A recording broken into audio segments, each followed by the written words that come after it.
So you have to get the car up in the air. I want to note that that jack is just here for safety. It is not in any way holding the car up.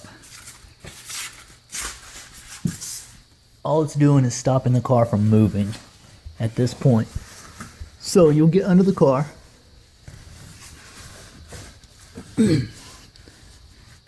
I'll try to orient you a little bit. So when you get under here, the exhaust, you'll have a panel that comes across here. So all you'll do is it only has like I think 5 or 6 bolts. You'll take that off. There you can see your fuel filter.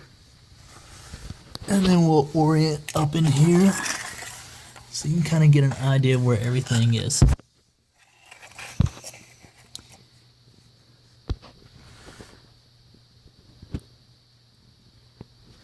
So we're up in here.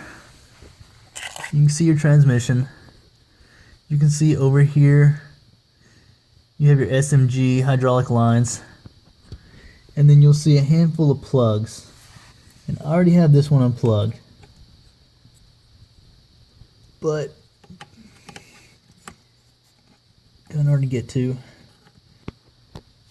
So you'll have 2 different sensors. You'll have, if I get the light good, you'll have this sensor right here, the bottom one, and then you'll have this top one over here. The top one is the PLCD sensor, and you'll just grab it. It's got pull tabs on the sides, and you'll just pull it off and pry it away.